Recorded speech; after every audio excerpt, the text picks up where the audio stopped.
परिचय दब कैलाश नायक संडगड़ा DRI office आगे कौन पाई बस आमर गोटे अनुष्ठान चलती आज 1.5 मास होगा गोटे रास्ता आम घर कति गोटे आम्बुलांस जापारे गोटे दमकल जापारे गोटे बर गाड़ी जापारे गोटे कन्या आसला आम सब टेकिकी नहीं जीमु आम घर कति आमर गवर्नमेंट रास्ता थाई थाई भी से घर कर घर कर भांगिया नाराज भी रास्ता दियाल बुले दी गाड़ी आसीपार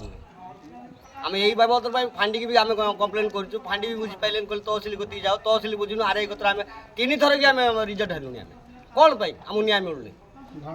आम धारणा बसिक न्याय मिल आम एटू उठिमु क्या जानी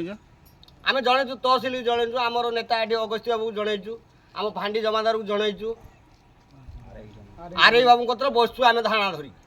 कहीं बस बसचु तार न्याय देवे आम कौन पाई जाऊना आम से मापिया